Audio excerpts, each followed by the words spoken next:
कृष्ण।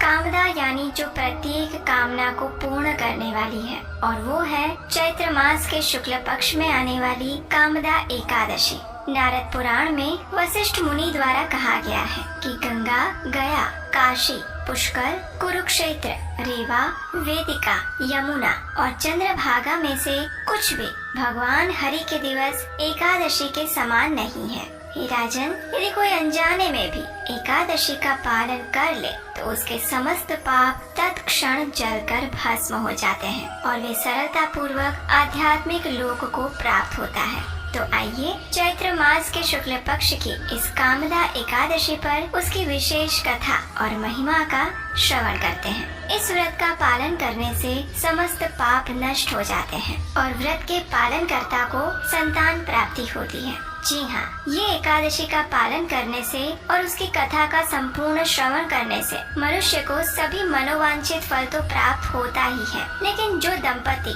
संतान प्राप्ति के लिए इच्छुक हैं, उनके द्वारा इस एकादशी का संपूर्ण श्रद्धा और निष्ठा पूर्वक पालन करने से उन्हें एक सुयोग्य संतान की प्राप्ति भी होती है। इन वैदिक व्रत कथाओं के बारे में ये भी कहा जाता है कि इनका संपूर्ण फल इस कथा को पूर्ण रूप से सुनने या पढ़ने से ही प्राप्त होता है। आधा अधूरा करने से कोई भी कार्य सफल नहीं होता। तो चलिए कामदा एकादशी व्रत कथा का श्रवण करने के लिए हम सवारी करते हैं अपने काल यंत्र की और सीधे चलते हैं युधिष्ठिर महाराज के महल में, जहां भगवान श्री कृष्ण और युधिष्ठिर महाराज के बीच में महत्वपूर्ण संवाद हो रहा है। इस कथा का वर्णन हमें वराह पुराण में प्राप्त होता है। एक समय युधिष्ठिर महाराज ने भगवान श्री कृष्ण से पूछा, हे केशव, मेरा प्रणाम स्वीकार करें और कृपया आप मुझे चैत्र मास के शुक्ल पक्ष में आने वाली एकादशी के विषय में बताएं। इस एकादशी का नाम क्या है और उसका महात्म्य क्या है? इस व्रत को पालन करने की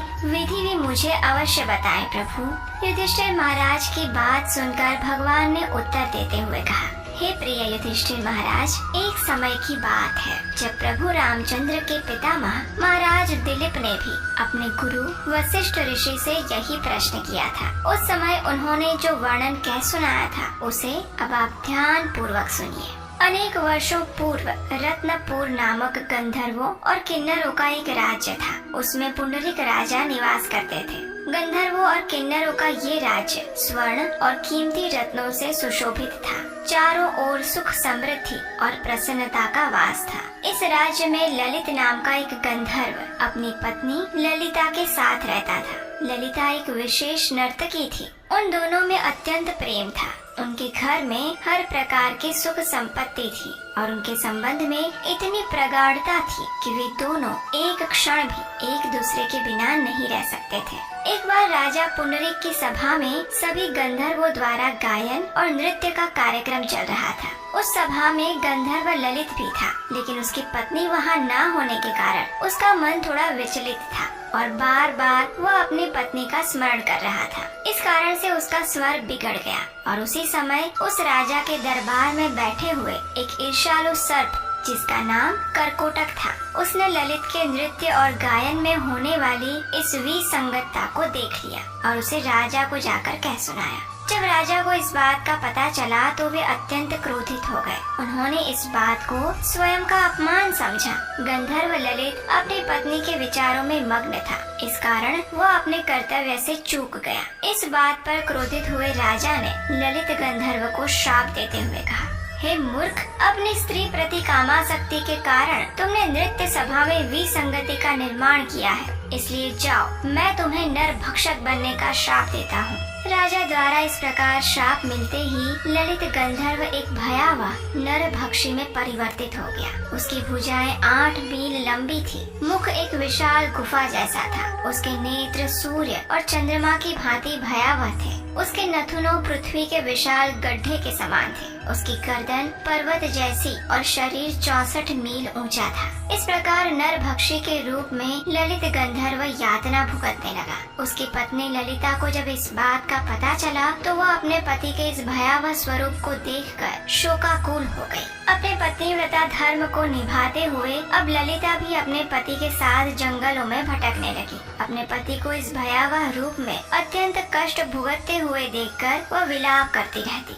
इस प्रकार वन में भटकते हुए एक बार ललिता ने ऋषि श्रृंगी का आश्रम देखा। वह तुरंत आश्रम में गई और वहां जाकर उसने ऋषि श्रृंगी को प्रणाम किया। ललिता को देखकर आशीर्वाद देते हुए ऋषि श्रृंगी ने उससे पूछा, हे देवी, तुम कौन हो? तुम्हारे पिता कौन है? और तुम इस प्रकार यहाँ इस जंगल में क्या कर रही हो? ऋषि के वचन सुनकर ललिता ने कहा, हे ऋषिवर, मैं महान गंधर्व वृंदावन की पुत्री हूँ। मेरे पति गंधर्व ललित को राजा पुंडरीक ने श्राप दिया हुआ है, जिसके कारण वे नरभक्षी राक्षस बन गए हैं। उनका ये कष्ट देखकर मैं अत्यंत दुखी हूँ। हे ऋषिवर, कुछ ऐसा उपाय करें जिसके द्वारा मेरे पति को इस राक्षस योनि से मुक्ति मिल सके। ललिता की प्रार्थना सुनकर ऋषि श्रृंगी ने कहा, हे गंधर्व कन्या, आने वाले कुछ ही दिनों में चैत्र मास के शुक्ल पक्ष की कामदा एकादशी आने वाली है। तुम इस व्रत का श्रद्धा और कठोरता पूर्वक पालन करो और उससे प्राप्त पुण्य फल को अपने पति को अर्पित कर दो। इससे वे अपनी राक्षस योनि से मुक्त हो जाएंगे। यह व्रत समस्त इच्छाओं को पूर्ण करने वाला है। ऋषि के वचन सुनकर सांत्वना प्राप्त ललिता ने श्रद्धा और निष्ठा पूर्वक कामदा एकादशी व्रत का पालन किया। द्वादशी के दिन भगवान वासुदेव और ब्राह्मणों के समक्ष उसने कहा, हे प्रभु, मैंने अपने पति को इस भयावह श्राप से मुक्ति दिलाने हेतु इस व्रत का श्रद्धा और नियम पूर्वक कठोर पालन किया है। कृपया आप मुझे आशीर्वाद प्रदान करें कि इस व्रत के प्रभाव से मेरे पति श्राप मुक्त हो जाएं। जैसे ही ललिता ने ये शब्द कहे, उसी क्षण एक चमत्कार हुआ। नरभक्षी की योनि में रहे उसके पति ने उस योनि को त्याग कर फिर से गंधर्व का सुंदर शरीर पुनः धारण किया। उन दोनों ने भगवान को प्रार्थनाएं अर्पित की और व्रत का समापन किया और उसके बाद वे दोनों सुखपूर्वक अपने राज्य में वापस लौट गए। इस कथा का समापन करते हुए भगवान श्री कृष्ण ने कहा, हे युधिष्ठिर महाराज, यह व्रत इतना पवित्र है कि जो कोई भी व्यक्ति इस अद्भुत कथा का श्रवण भी करेगा, वह ब्रह्म हत्या के पाप और आसुरी श्राप से भी मुक्त हो जाएगा। तीनों लोकों में समस्त जीवों के लिए इससे अधिक श्रेष्ठ दिन और कोई नहीं है। तो ये थी कामदा एकादशी के महात्म्य का वर्णन करती हुई पौराणिक कथा। अब हम देखते हैं कि इस एकादशी व्रत का पालन करने की व्रत विधि क्या है। सामान्यतया लोगों में ये मान्यता होती है कि एकादशी के दिन केवल उपवास करने का ही महत्व है, लेकिन ऐसा है नहीं। एकादशी वे भगवान श्री कृष्ण को अत्यंत प्रिय है और इस दिन एकादशी उपवास के साथ साथ भगवान के दिव्य नाम का उच्चारण करना अत्यंत महत्वपूर्ण है। अब आप सोच रहे होंगे कि भगवान के तो बहुत सारे नाम हैं, कौन से नाम का उच्चारण करें? तो कलयुग के अवतार भगवान श्री चैतन्य महाप्रभु ने हमारे लिए यह कार्य अत्यंत सरल बना दिया है। एकादशी के दिन आपको सिर्फ एक ही अत्यंत सरल मंत्र का उच्चारण करना है और ये महामंत्र है, हरे कृष्ण कृष्ण कृष्ण हरे हरे, हरे राम राम राम हरे हरे। ये मंत्र कलयुग के जीवों का उद्धार करने वाला है। इसलिए एकादशी के दिन इस महामंत्र की अधिक से अधिक माला का जप करना चाहिए। एकादशी के दिन किसी भी प्रकार का अन्न ग्रहण नहीं करना चाहिए, चाहे वो दाल हो, गेहूं हो, बाजरा हो, चावल या फिर कोई फलियां जैसी सब्जियां। प्रयास करें कि अपने साथ साथ अपने परिवार जनों को भी इस एकादशी व्रत का पालन करवाएं। यदि ये संभव ना हो तो कम से कम उन्हें एकादशी के दिन अन्न प्रसाद तो भोजन में ना ही दें। इसके विकल्प में आप स्वादिष्ट अनेक प्रकार के एकादशी प्रसाद या व्यंजन बना सकते हैं। उन्हें भगवान को भोग लगाकर परिवार के सदस्यों को दे सकते हैं। एकादशी के दिन प्रयास करें कि प्रातः ब्रह्म मुहूर्त में उठ जाएं। अपने नित्य कर्मों से निवृत्त होकर भगवान की मंगला आरती अपने घर में करें अथवा उसका ऑनलाइन दर्शन करें। तुलसी देवी को जल अर्पित करें और उनकी 4 बार प्रदक्षिणा करें। घर में आप संध्या के समय कीर्तन भी कर सकते हैं। इस प्रकार एकादशी के दिन संपूर्ण समय हरि भजन और भगवान के महामंत्र का नाम उच्चारण करने में व्यतीत करें और दूसरे दिन प्रातः पारण के समय पर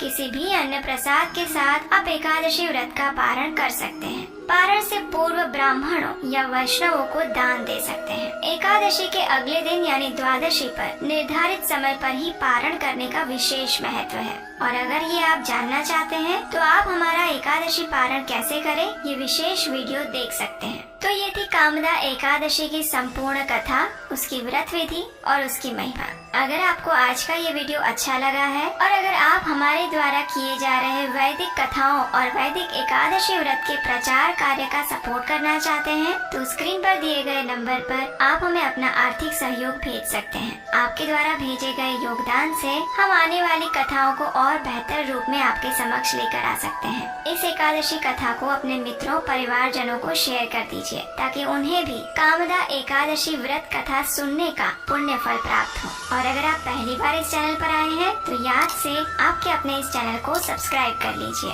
क्योंकि यही वो चैनल है जहां पर आपको वेदों और पुराणों से प्रमाणभूत कथाएं मिलेंगी, यानी बिना किसी मिलावट के। तो चलिए समस्त कामनाओं को पूर्ण करने वाली इस एकादशी का निष्ठा और श्रद्धा पूर्वक पालन करते हैं और पूर्ण पुरुषोत्तम भगवान श्री कृष्ण के चरण कमलों में एक ही कामना प्रस्तुत करते हैं कि वे हमें अपनी शुद्ध प्रेमा भक्ति प्रदान करें। हरे